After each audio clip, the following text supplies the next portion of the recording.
Hey, what's going on, guys? Phil here, and welcome back for a Mechwarrior Online update. I sat down with Daeron Katz today from Piranha Games during my live stream, which, by the way, I stream Monday through Friday, 12 to 6 p.m. over at twitch.tv/NGNGTV, link down below. He popped in my stream, and we basically had a conversation that turned into a lot more than I thought it was going to be. We talked about some future content for Mechwarrior Online, future information, and a whole host of other stuff. So without further ado, let's go ahead and hop in to the conversation I had today. Enjoy, let me know what you guys thought. And if you enjoyed this conversation, if you enjoyed this video, make sure to click that like button and leave me a comment down below what you thought of the conversation.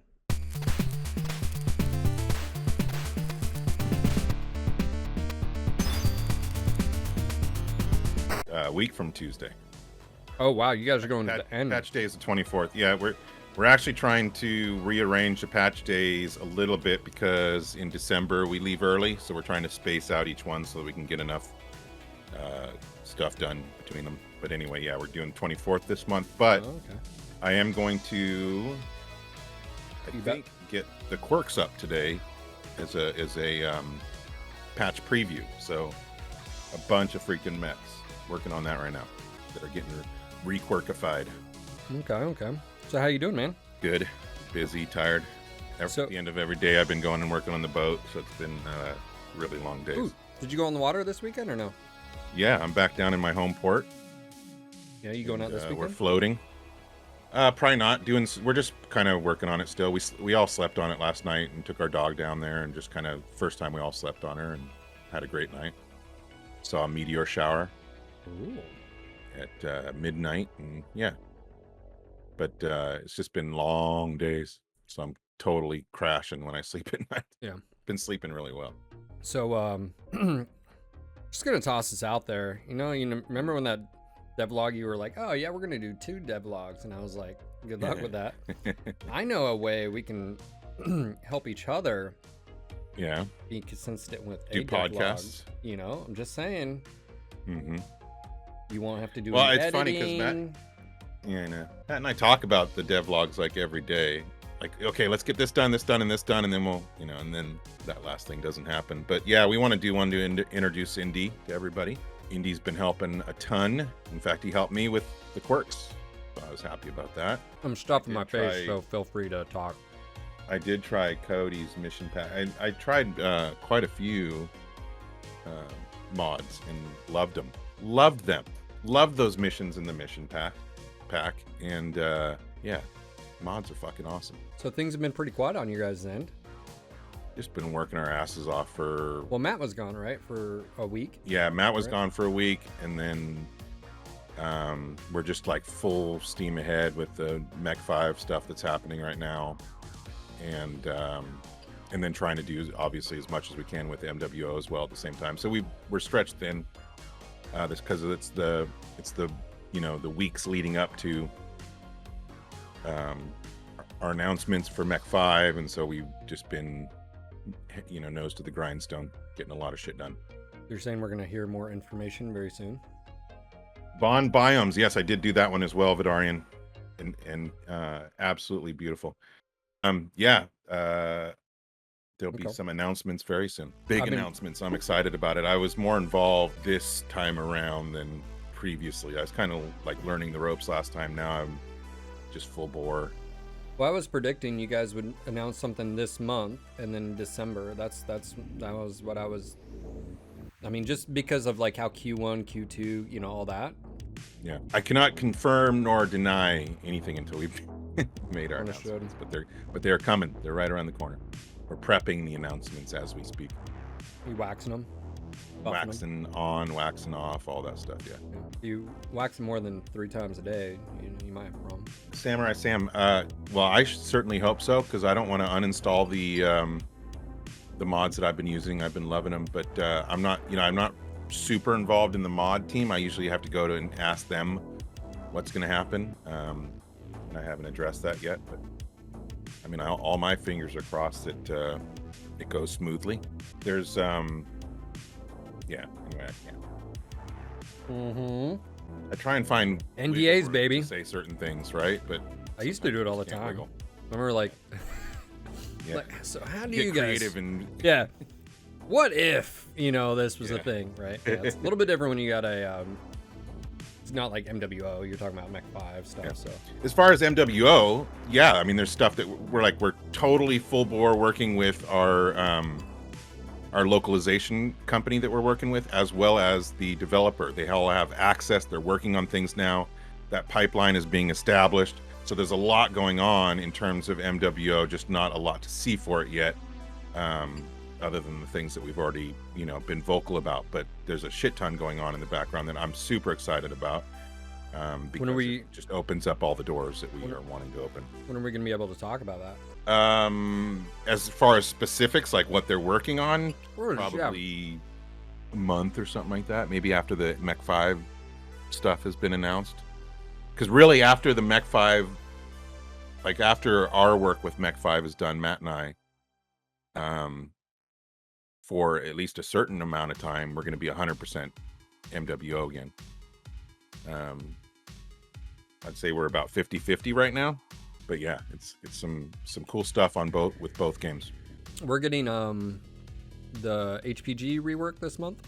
Is that correct? Yes, that's correct. And he's working on Caustic right now, which is coming out beautifully. That's news. Okay. Yeah, So that's the next map is Caustic, All and right. it's going to be a whole new map, basically. Again, a major rework. Are you shooting for September for that one, or? Yep. Okay, so. It's September. It's way easier for him to manipulate terrain-based maps like Caustic than environmental art. Lego type maps, where certain pieces are literally just made for that one spot and are not. Yeah, gotcha. He's finding so many things about the map. He's like, why the hell? But he's phenomenal. I love working with that guy. Mordor. I have no problem bringing back any maps at all. Depends on which map and what context. But I know that there's something that the original Terra Firma can be used for. Well, oh hey, Super Tim. I think it's one of those where me and you have talked about, and we've talked to chat, which is all maps have flaws. The problem is some flaws are worse or bigger. They're not all or created whatever. Equal. Yeah. Right. Yeah. So, for instance, I mean, look at Frozen City. We have the new Frozen City. We have 2 old Frozen Cities. Same thing with Forest Colony. And so it's one of those where, like, the original maps had their flaws, of course, and so do the new ones. So it's like, adding that back in, it does inject some uniqueness because, like, you got to work with what you got, right? I mean, you get thrown a lemon. I mean, make lemonade. You drop. So it's just one of those things. So my biggest issue with the maps and bringing back any of the old ones, and this actually includes the current old Frozen Cities, is that I would be okay if they currently stayed in, but they just need to go. He needs to go in and just not. He's touching every map that needs some work. That's what I'm saying. It's like all it is right now is just prioritized. Yeah. No, I know. Which is based. Yeah. But Yeah. I mean, I totally agree, man. Yeah. Like, I have no problem literally bringing any map back in. Yeah. But I would prefer, before bringing it in, fixing the flaws, or whatever. And it's tough because what if for instance, what if there's just, it's just too big of a, and it's like, well, then I think, and like how many maps are out there? How many, if you have 2 Terra Thermas again, it's like, well, which one?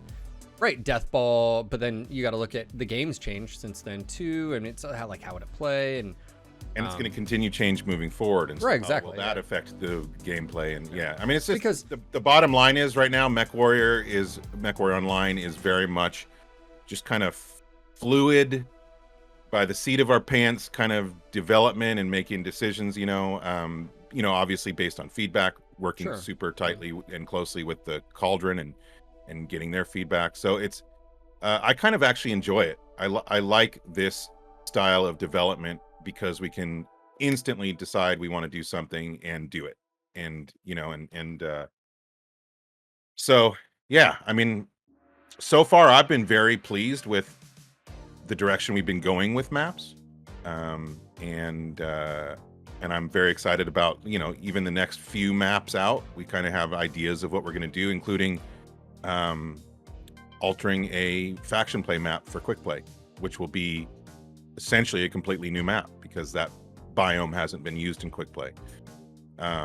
So that's exciting to me. That's basically a new map, but he's able to build it quicker, obviously, because we have the assets, and he's just modifying rather than building from the ground up. But then, you know, basically next year, I hope that we can start making new maps. But again, you know, it's always weighing, like, what's going to be better for the game, better for the community? Is it going to be adding a whole new map, like the underwater one that Francois wants to do, or an indoor one that Francois wants to do? You know, he's got all these dream maps that you'd like to do. Well, is that better, or is fixing one that drives everybody fucking crazy better? You know? Well, to be honest, I mean, if we go back to the past history, I mean, Rust was very much I'd just rather create a new asset. Now, I get where that's coming from because that's a new thing. My argument was always, and I think me and you agreed on this, which was fix what's broke, yo.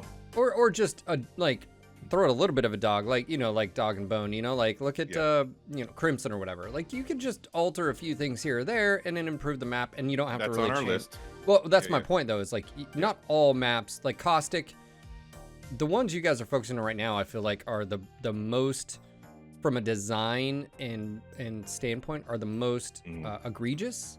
Yep. You know, and that was kind of the intention, right? We wanted maps that needed love, not just a little bit, but, you know, a significant amount, but that we could also do in a month. Now, obviously, HPG took a little bit longer. Threw some curveballs at Francois, and he's like, okay, I'm not gonna be able to do this in a month. But and to break down, because I understand, for those that don't know, the map itself, all those little architecture pieces, some of them, that's all they are. It's just on the surface, right? Yeah. So you move it, custom built for that one spot. Yeah. It's like the grading patch Tuesday. Go set, right? In that you can use them all over the place. There's so many of those pieces on HPG were specifically made right for that spot. You cannot use it anywhere else because it's kind of janky. But he did, with that in mind, he did a freaking amazing job with it. It's going to be awesome. So obviously, you mentioned this third-party developer again. You mentioned, you know, possibly be able to talk a little bit more in a month. Localization. Well, just to tell you where they're at now, they all have access to our game, right? And so they're all basically, they've jumped in the deep end. Their developers are getting used to the code, and you know, it's basically acclimating them to our game, which is not a simple thing, right? Sure. And so that's like reverse engineering things. Our back end people are working with their back end people. They've had access for a while now, and we're just moving forward, getting them set up to start doing the big work. Because basically they just have to reverse engineer, figure out how everything's tied into each other and so forth and so on. Well, Tori, the name of the developer was actually dropped already last time Matt was here talking to me. No one picked up on it, though. He was like, I'm not going to name any names. And then, like, a few sentences later, he actually drops the name. Now, I don't know if you feel comfortable with doing that. That's up to you. But if you'd like to, I don't remember off the top of my head, but he did mention it. I just didn't write it down. I was actually really surprised no one fucking caught that. Because, I think it was, I don't know if he was frustrated, but he was trying to, like, prove a point. And he was like, such and such. And I was like, did no one else just, am I the only one? They're called Koku. How do you spell that? Kokku. K-A or K-O? Kokku. All right, there you go. And we've been having regular meetings with them. They're a great team. Super excited to do the work. They know CryEngine in and out. They've worked on several CryEngine products. You know, it's funny. The biggest hurdle, one of the biggest hurdles right now for us working with an outside developer is fucking Flash, because Adobe discontinued Flash, and you can't get the version of Flash we use at all. You literally cannot get it. Oh, yeah, because they discontinued it. And it is a huge issue. Replace it. Rip it. Yeah, I don't know. I'm just saying bullshit right now. I don't know. Like, yeah, pretty much. But Yeah. Anyway, we've been having regular meetings with them, and it's been progressing really well. And they're just a cool team, and they're very excited to do this. And in fact, they're the kind of team that loves working directly with the community and providing the community with what they want. They've done that before, so again, that just kind of fit right into what we were doing. It's a good match. Duslo, no, I think most it was a vulnerability. I think that was the biggest issue, is like the performance and vulnerability as well. No, he said KOKKU. If you guys want to drop their website or whatever, now that's sort of so is it fair to say this is actually happening? Like, you know, like you guys, everything's progressing forward? I mean, at this point, if for it to change, you know, something drastic would have to happen, right? So the train has left the station, but could it get derailed? I mean, I suppose there's some kind of, you know, situation where that could happen, but I don't anticipate any issues at all. We're moving forward 100%. We're just taking a quick look at the resume here. I watched Angry Birds, the movie. I thought it was hilarious. Did you? The first one. I haven't watched the second one. Horizon Zero Dawn. Great game, by the way. Still need to finish that. No, Windows. I will not shut down right now. Sheesh, man. I know. I'm getting that too right now. They're Portuguese. Or at least that's how they... They're in Brazil. Brazil. Okay, BR. But then Brazil speak Portuguese? What? Yeah, I think that is one of the languages. They all speak, you know, totally fluent English with us. And one of the main dudes is a surfer, because we connected, because he's working from his home and he had a surfboard behind him. So we started talking about the surf down there in Brazil. He wants me to come visit. I said, hell yeah. Just not right now, but at some point. Drive the boat down there, you know? Right. Yeah, no problem. Yeah, it'll be a pretty long trip. Yep. You go through the what's the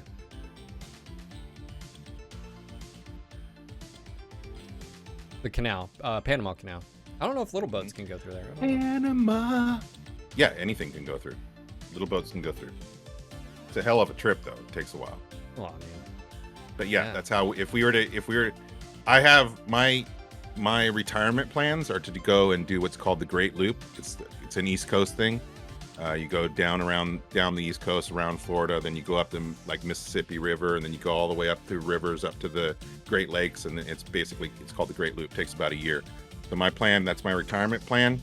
And to get there, I'm gonna have to take my boat down the West Coast and then go through the Panama Canal, then along the Gulf Coast, and so someday I hope to do that trip. Yeah, one day. One day, someday. Okay, so this company, obviously, Koku, that's cool. Now that we got a little bit more information, they're working with you guys behind the scenes, getting integration. Are they also the ones helping you with localization, or is that something else? They'll help us with the integration of localization in terms of UI stuff, but we have another company that's working with us in terms of the translation, the voiceover, the local markets, because it's going to be is that also currency. Is that also the impact of UI because of it's Flash as well? Is that Gotcha. Yeah, it's not an easy, you know, it's been an interesting ride getting to the point where we are now, getting everybody set up. It wasn't just like an easy, oh yeah, we can do this. It took a lot of time to figure out how to implement, you know, these guys into MWO, because it is such an old game. It's CryEngine, you know, there's all kinds of inherent difficulties, but that's what game development is. It's overcoming the difficulties and moving forward. So I'm super pumped, man. It's like what that will open up for us is just is what Matt and I have been waiting for. We do have 2 requests, guys, waiting. Talking to Daeron, we'll dive into gameplay in just a moment. I figured you guys would like this. It's been a while since we chatted. Yeah, so. Prime. All right, so obviously that's pretty cool. Localization. What you know, do you have any companies that or countries that you're targeting, or area, I guess territories that you're targeting right off the bat? I think the first one's going to be Russia. Okay. Beyond that, I don't know yet, because we're kind of seeing how this process goes, right? Okay.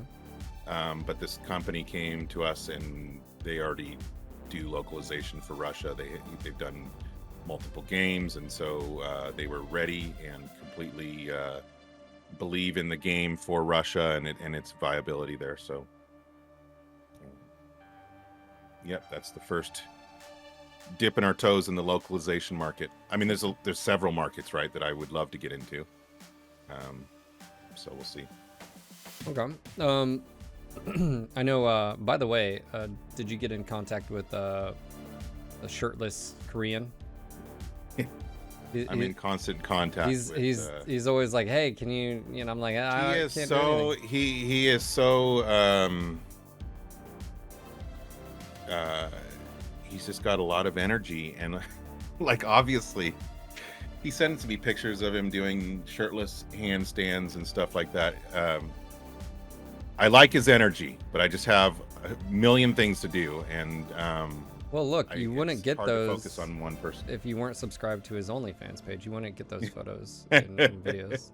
You know, so like, that's on you. I love the dude's vibe, man. He is a happy, nice guy, and so I just need to hire somebody full time to. Yeah.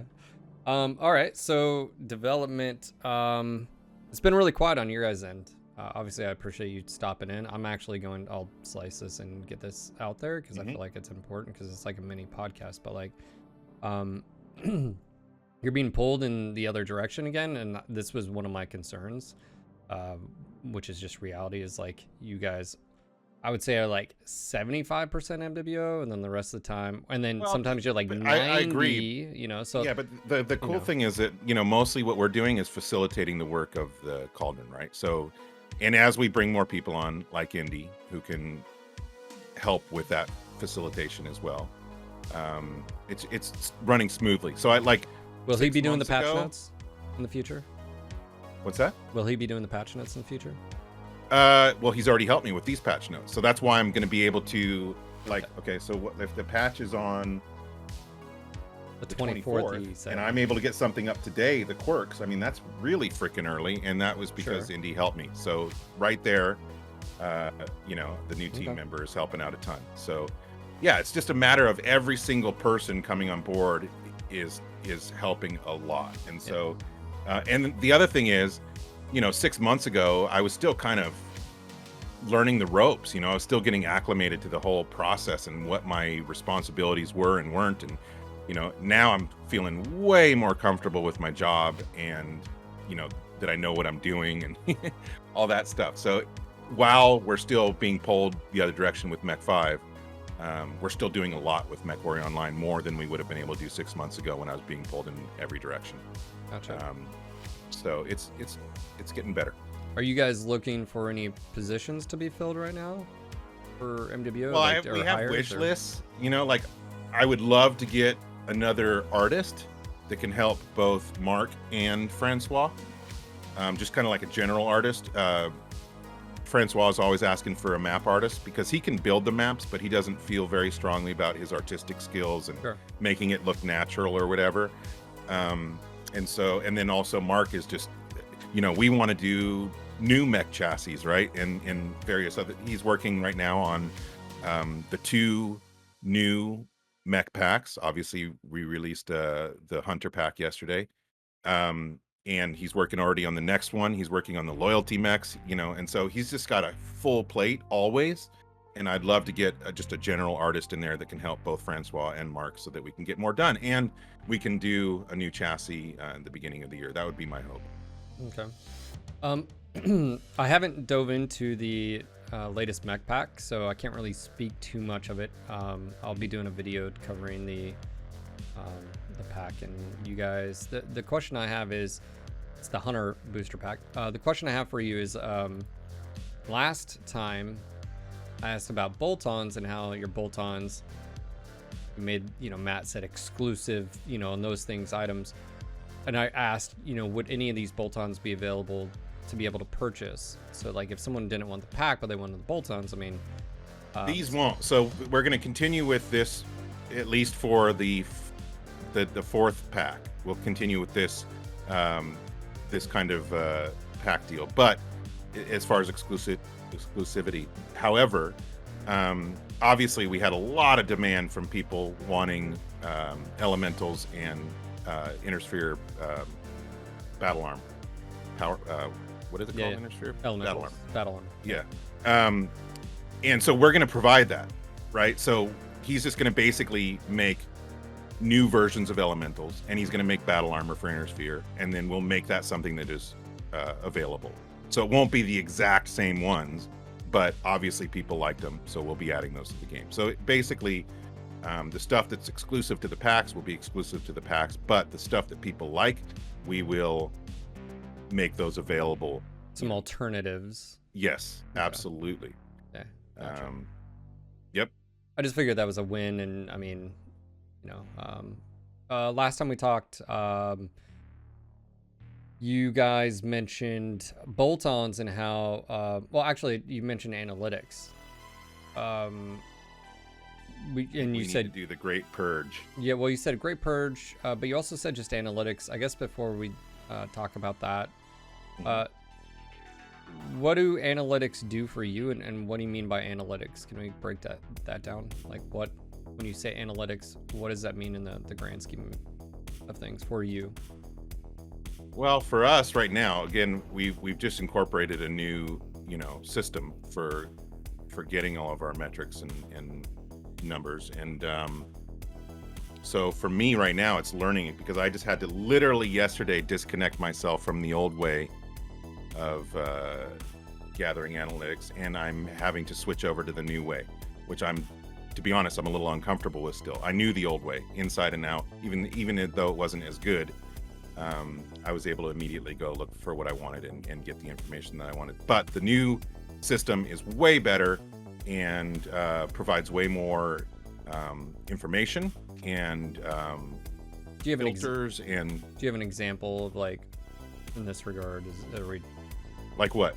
Like, you know, I don't know. Like, what is it? What are you talking about? Sales? Are you talking about everything? Maps, sales, deaths? Player, like, what are we? Player, you know, player count, or, you know, like all that. Yep. Because everything. It's everything you could think of. But what's happening is we have weekly meetings with Jamie and Colin, who Colin's the back end and Jamie's the front end in terms of our analytics. And so we have weekly meetings, and as we're using it, we're like, okay, we want this info, we want this displayed differently, we want this to be a pie graph instead of a bar, you know, like, so we're basically fine tuning it so that we can better understand it, because it's a shit ton of information. And so the key to it is not just having a bunch of graphs and numbers in front of you, but to be able to actually do something with it, be able to look at it and go, okay, well, this means this, and if we do this or this, you know, to interpret, and then also be able to, you know, so I would say it will provide a lot. And actually, one of the first things we're going to be doing with Indy, with the Cauldron, is introducing them, because Indy hasn't met the Cauldron yet, and he's going to help provide them with the analytics that they're requesting.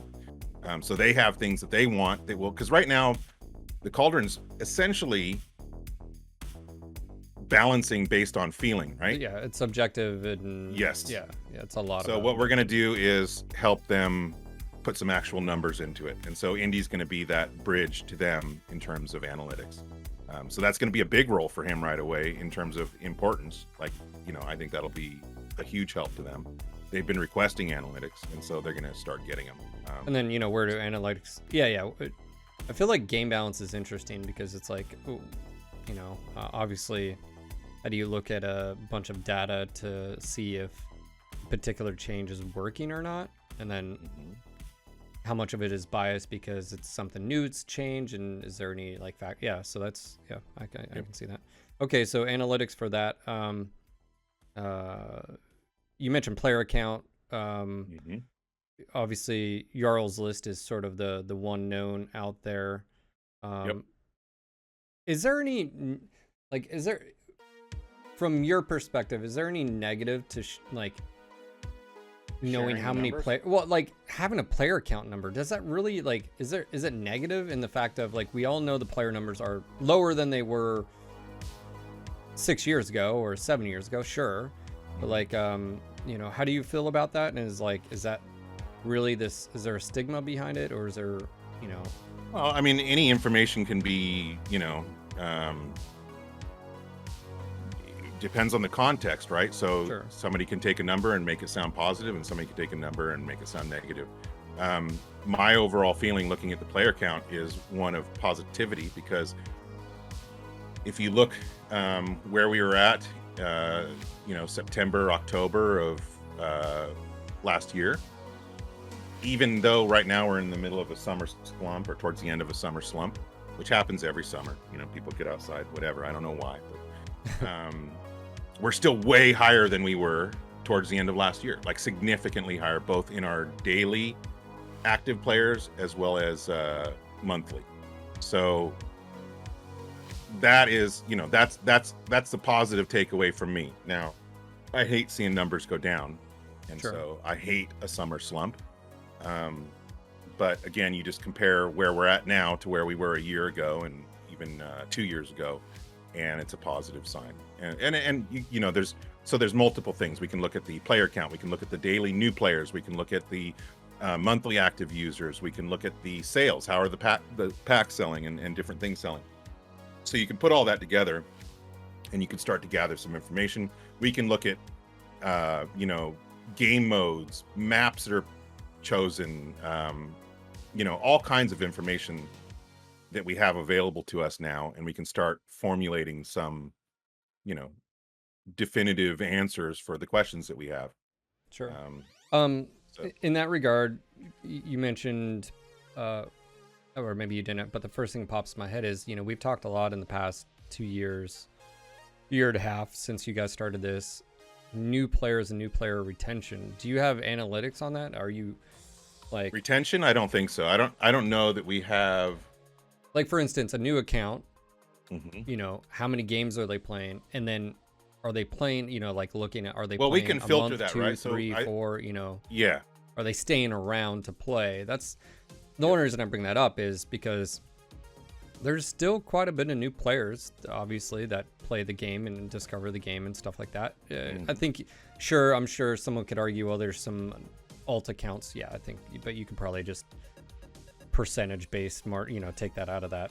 But how many stick around? And then, like, you know, would that direct maybe decisions you make with this future, you know, Koku and working with the community to say, hey, you know, like, what are the big hinders? Well, new players need this, or, you know, like, for instance, like, what if skill tree is, you know, it's a huge just to the face. Well, okay, that would help the new players. Can we, you know, tune that up? Or Well, skill what about, tree's you know, huge on our list to do, right? So, I mean, yeah, the new player experience is and always will be a concern, and is and always will be something hopefully we're working on improving.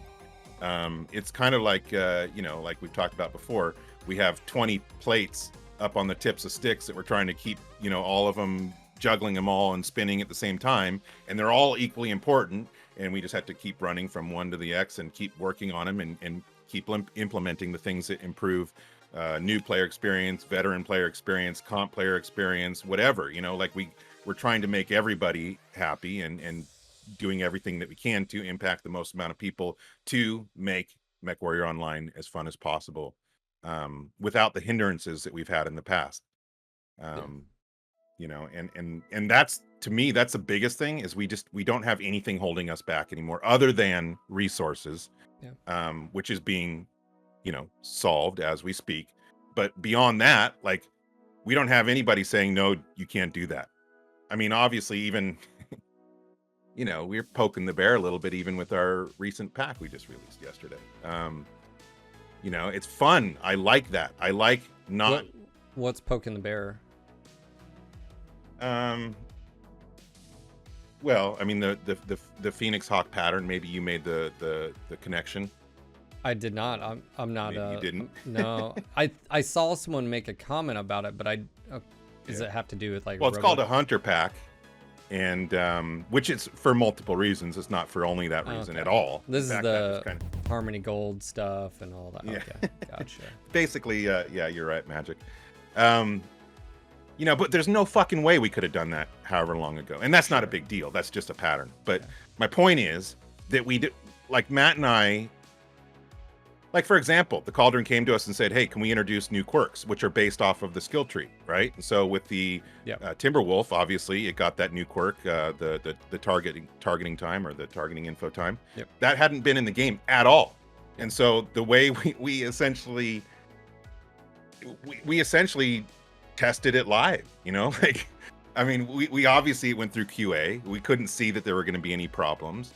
But there's no way we would have done that at a point back in the day, and now that opened up a whole new slew of opportunities for new quirks that we can introduce to the game based off the skill tree. Yeah. And so I remember wanting to do some of that stuff back in the day, and I was told no. I don't know if it was like, I think it was mainly because they didn't know if it was going to work and they didn't want anything to get messed up. Well, that's a big thing. But like, we're essentially going with the O'Neill method. We're doing it live. Yep, that's what it is, man. And it's okay, like it's working, and it allows us to be creative and to take some chances. Well, and so I've talked to Naveed quite a bit. I haven't talked in a while. Last time we were sort of chatting, Matt popped in, but like one of the things we do agree is how much uniqueness the skill tree unfortunately takes away, as far as there's actually a lot of it you can play with mechs and add these little things, but you have to be very careful, obviously, because like they stack on top of whatever you give, and then on top of that, so yeah, that could, obviously skill tree being replaced, and there's so many options out there. Well, that's like I said, that's great to hear. So we talked about this new company, localization. You said we'll be able to talk maybe a little bit more in about a month. It's around the time frame that you guys sort of set. Like, how has that been, like the projection as far as your timeline, roadmap? The roadmap? Yeah. We're not that far off from the roadmap. I mean, obviously there's some things that we weren't able to accomplish based on the resources of people that we have on the team, but not a lot. Like, we're not that far off. But anyway, we're in the process of reassessing the roadmap. We've already had 2 meetings with the Cauldron. We're going to have another one probably this coming week, and then we can announce the roadmap, the adjusted roadmap. That'd be a good time for maybe another town hall. I think so. Or a podcast or whatever. Okay. A sit down would be, I think so, for sure. Yeah. And so I mean, we're all kind of, the Cauldron is ready. We're ready. We're ready to move into some of these bigger things. So I'm feeling positive, and I'm feeling good. Okay. Like, and nobody, I know you guys as players don't really obviously care much about revenue, but since we're running a business, obviously, and wanting to pay a localization company, an outsourcing development company, revenue matters to us, right? And so I don't only look at, and I look at our player statistics. I daily look at our sales statistics, and all the numbers are going, the way we want them to. The Warden pack outsold many of the previous packs from the Dervish back. Yeah. Like, it's outselling. I'm not surprised. Yeah, I'm not surprised about that. And that's the only reason I'm excited about that. I'm not like, wringing my hands together because of money. I don't get bonuses for that or anything, like, I'm happy to be employed and I have an awesome job. But the reason I get excited about it is because that's a strong indicator, right? That's canary in the coal mine. If people aren't buying your shit, you're doing something wrong. Yep. And so I've said that as much as well. Like, people vote with their wallets, obviously. Yep. And so to me, that's what it is. It's super exciting because I see that people are liking what we're doing, and they're showing it with their purchases. And so that was big. I mean, like, we outsold some packs that I was really surprised about. And not only that, but they're not new chassis. Sure. And it's a significantly reduced crew size, which means, the profit is better. So my only like exclamation, like, would like, how do you live up to the Warden pack? You know, obviously you guys got this. Dude, that's hard. That's what I'm saying is like, yeah, that's hard. You know, but like, what do you do? Not put out the Warden pack? No. To set the bar too high. All I'm saying is like, that's very. No, I know. Because like for me, it basically is like, oh shit, I can play my pretty much my favorite mech of all time now with. Obviously, it's slightly changed, like the loadout. Like I'm not taking the S right torso, I'm taking the S chat. You know, it's interesting. I like the jump jet changes. You know, like I'm actually about to, after we talk, have some fun with the spider. But it's just one of those things where, yeah, that's an interesting one. But the cool thing here is you guys are still doing them. I mean, I know a lot of I think the Phoenix Hawk's a really fun mech. I know some people like the Stalker. They're weird, but you know, everybody's got to have a favorite. JC, you know? man. He's got over 100 Stalkers. You know, he wants to buy 30 of these packs, and he's like, no joke. Anyway. Yeah. So that, I mean, that's good. Like, I get the revenue. Like, I don't think, how I've always looked at it is if you deliver, people will deliver. Like, you know, and that's where like, you know, it's been about a month. Like I've taken a little bit of a hiatus from MWO. First off, I will sort of state there's a few reasons for that. One, for the past year and a half, I've played more games than I ever had like before. Like Burnout's a real thing. I needed to take a break. For sure, dude. Two, I am too fucking passionate when it comes to stuff. Like I want there to be more. Like I know you say, you know, Matt and you are like, you got to be more patient. I'm like, whatever. To me, it's just when you're inundated, especially as a streamer, when you're playing so much. And I'm sure like Magic Panglove, who's in chat, can like, it's like we constantly talk about this hours for hours each day. And it seems like a lot of time has passed, and it has, but in the global scheme of things, you have to realize like you guys work, you know, 8-hour days. You got families. Actually, I know you actually don't work 8-hour days, but Matt works overtime too, dude. Oh no, I know, but what I'm saying is like, the thing is, you guys only have so much time. Like time in the day is. I would say I can word it differently, right? I can say I won't tell you that you need to have patience. I'll just say you have to deal with reality, and that's what it is. I don't like it though. Yeah, I know.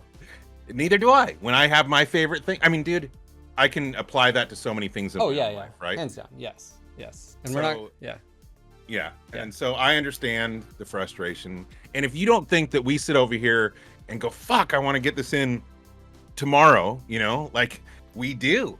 It's just we have to deal with reality, and that can be brutal sometimes. It can be hard. It can be so like, I want to get this out. I want to be able to talk about this. I want to be able to say this because people will be excited about, you know, whatever. And I gotta wait. And well, I mean, it's the same thing of like, you know, if you're like, well, in a month we can sort of talk about what this, you know, this other company, and you know, it's interesting because again, these are things that like, I think one thing when I was talking to Naveed and Matt popped on, the frustrations are of past, and the reality of it is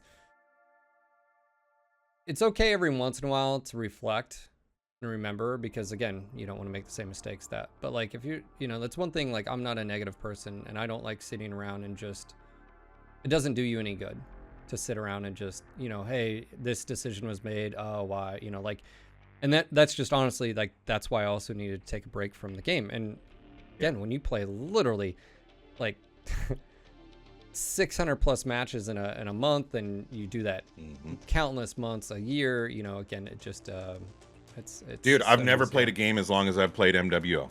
Literally, other than Mechwarrior 4, every once in a while I revisited it, right, for 20 years. But my point is, a regular game, I've never gone as long as MWO. Every game almost I get burned out after about 5 years. There's that, for whatever reason, for me.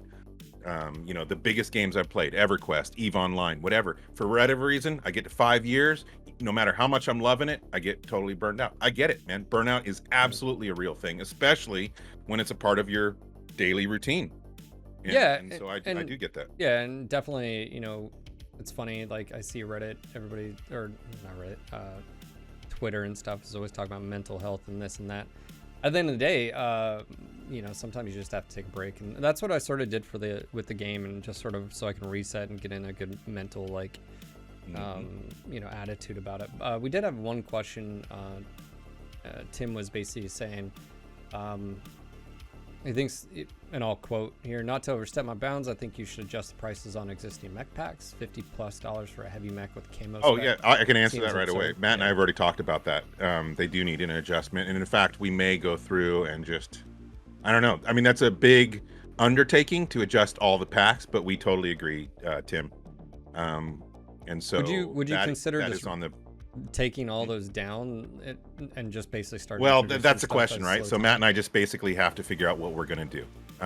We do agree in you know, better pricing, and if you look at like the new mech packs that we've done, meaning like the ones that are the hero mechs, the new player packs we did, you know, the value compared to the old packs is significantly more, and that's the way Matt and I tend to lean. Matt and I are very much consumer oriented.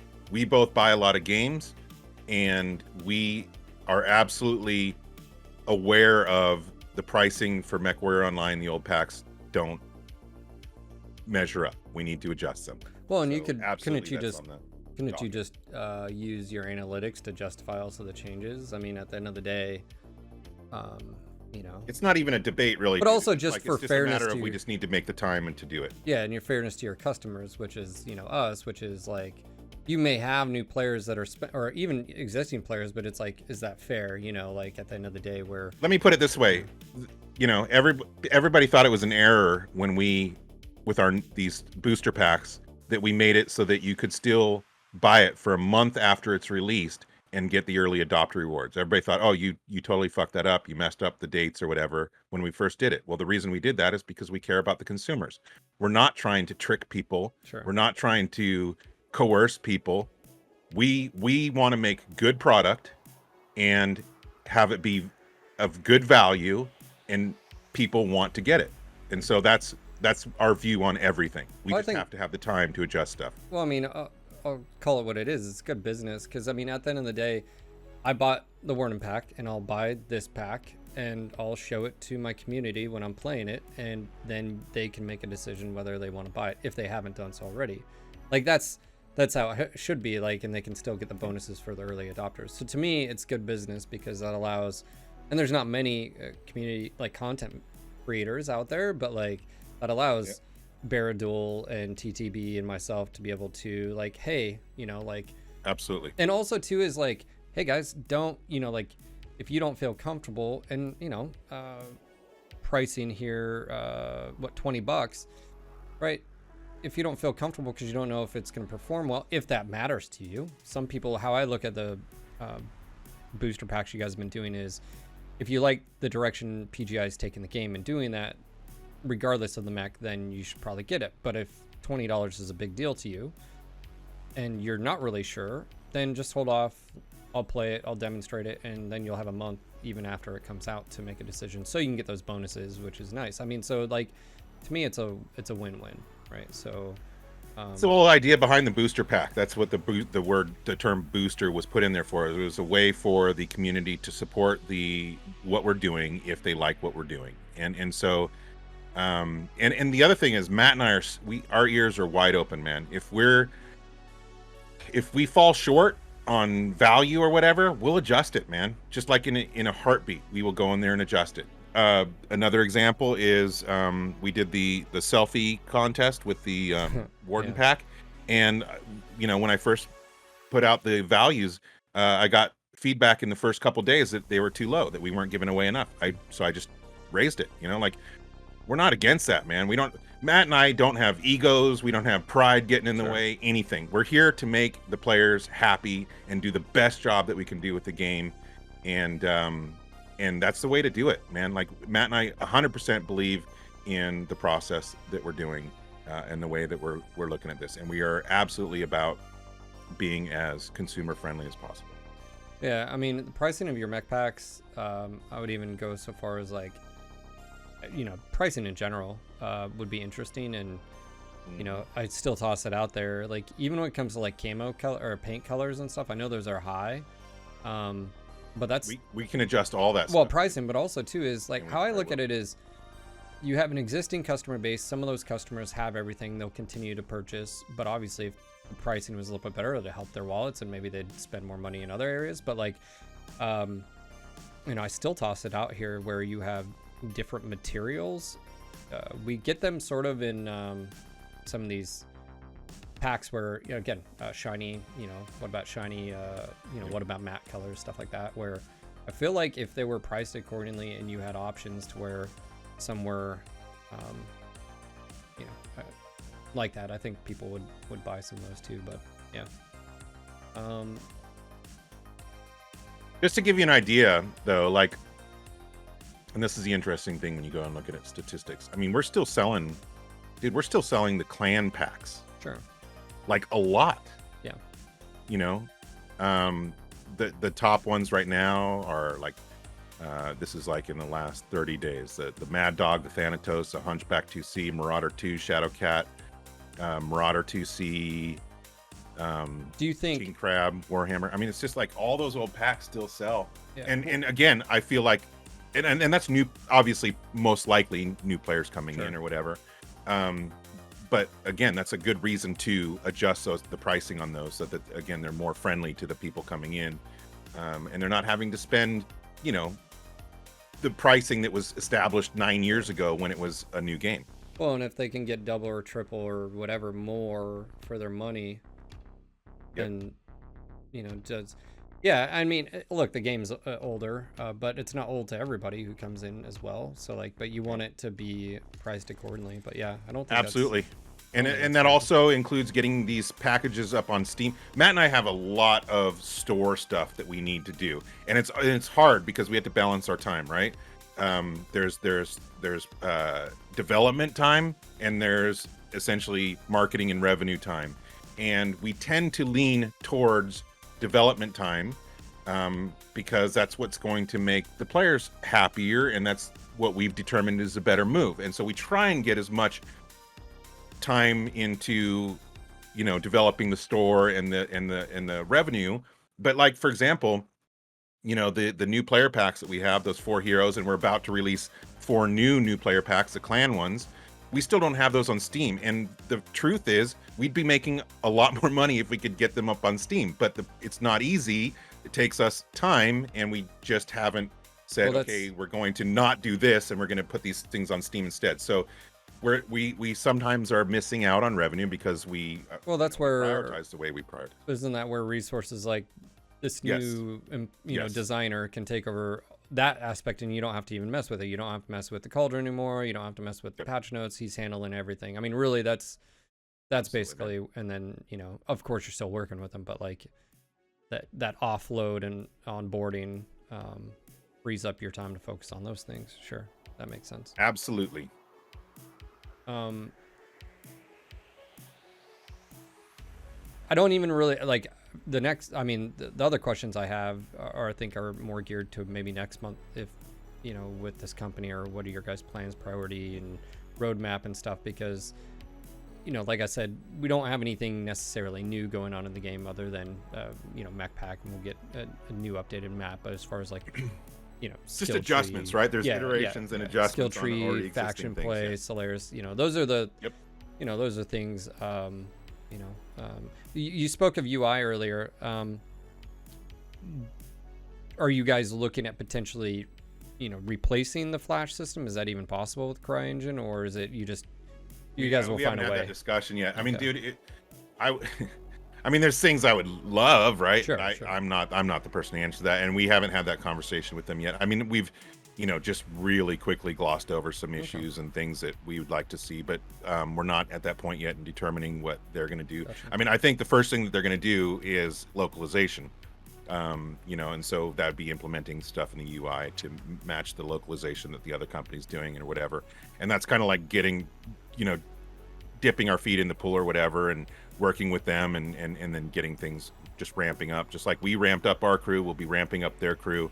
I think there's going to be a lot of work going into 2022, which is awesome. You know, like, I want to keep developing this, man. We have so many things we want to do. So I like the fact that it's getting, you know, we're extending the range of what the development's going to be, and because basically it's really going to be 2022 by the time this company's full bore going 100%, and so they're going to have a lot of work, and I'm excited to get that happening. Awesome. Is there anything, I mean, while I have you here, obviously I think I stole you for a little bit longer time, but I think it's been a good conversation.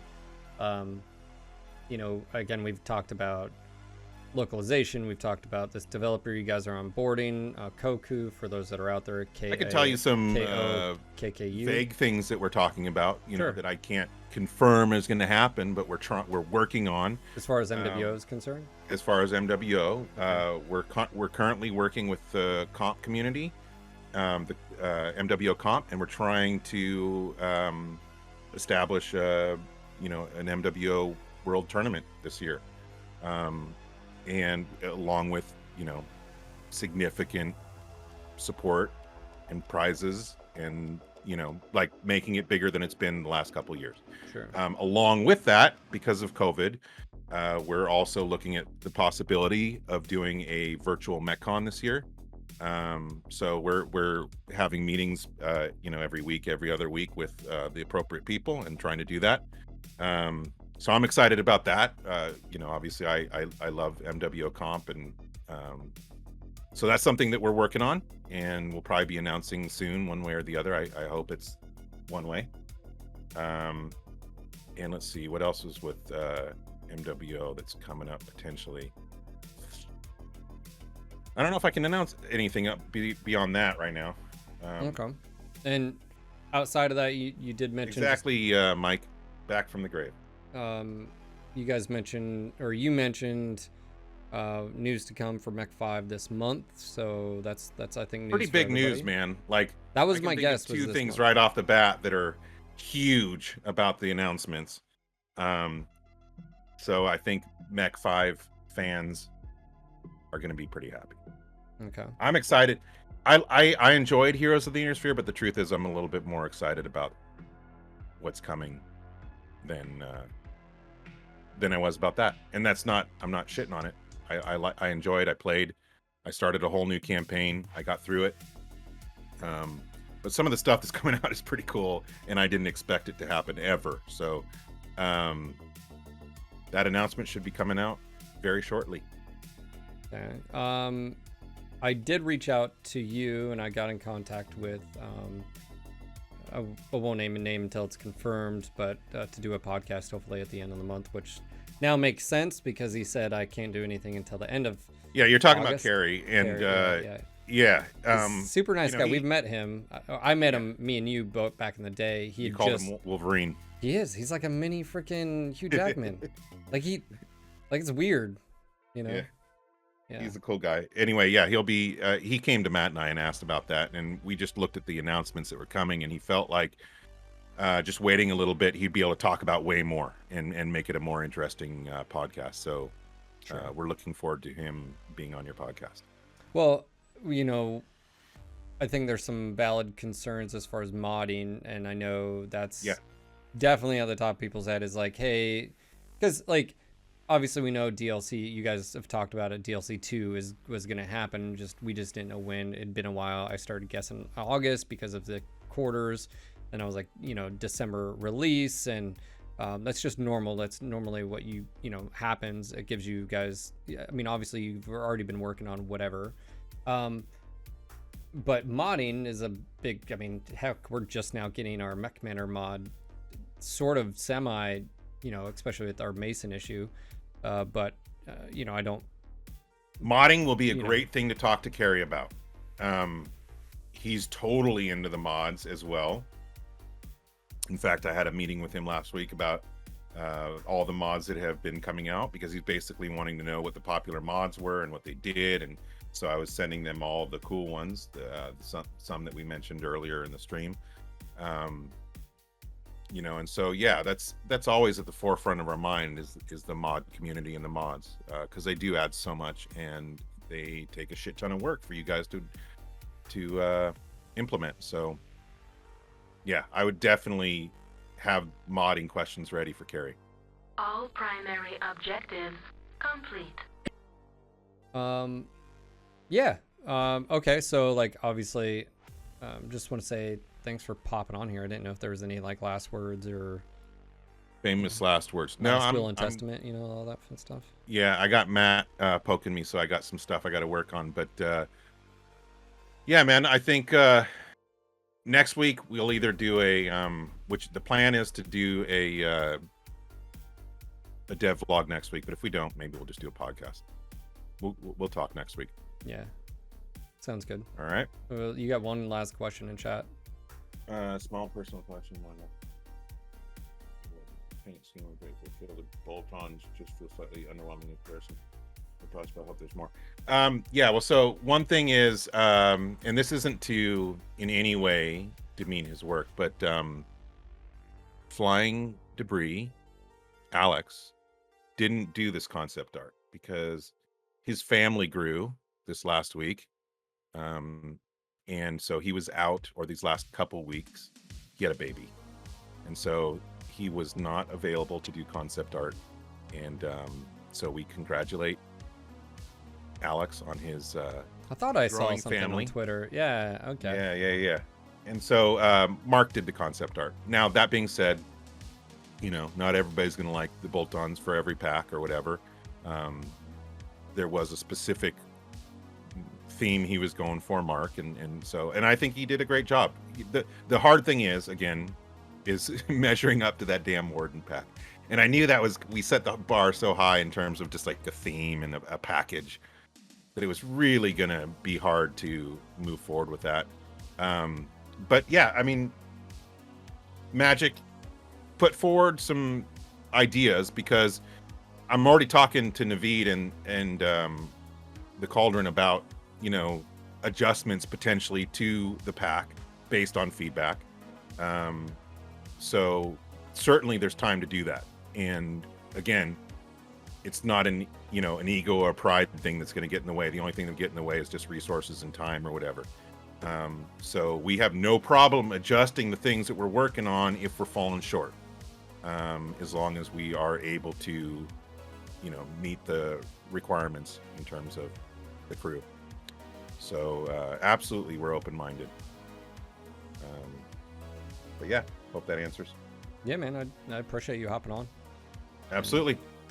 I'll stay in touch. See again about scheduling something with you on a more podcast level.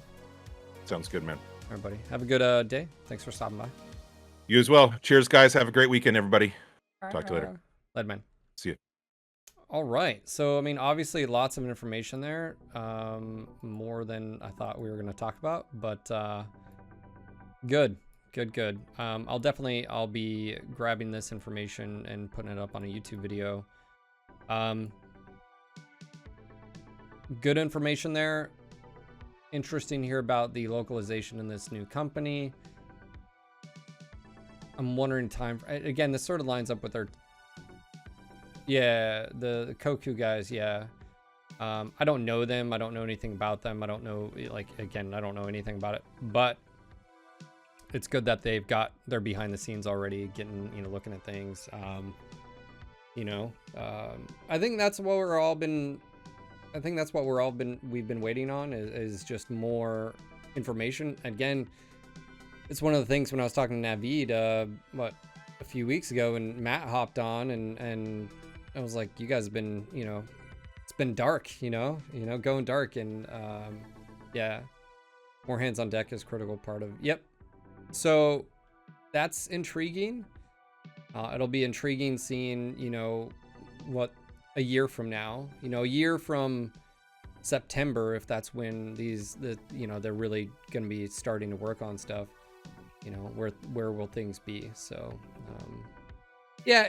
And to be fair, that's why I pointed out, like, every single time Mech 5 gets to something, release wise, Matt and Daeron get pulled. And if they can get a team where they're not necessarily, like, progress isn't slowed down because they're not necessarily involved 24/7, that's better for us as a community as far as MWO is concerned. And that would be big, right? So that's good news. Obviously, we didn't go into any details because there's really nothing to talk about yet, but that's that's very encouraging.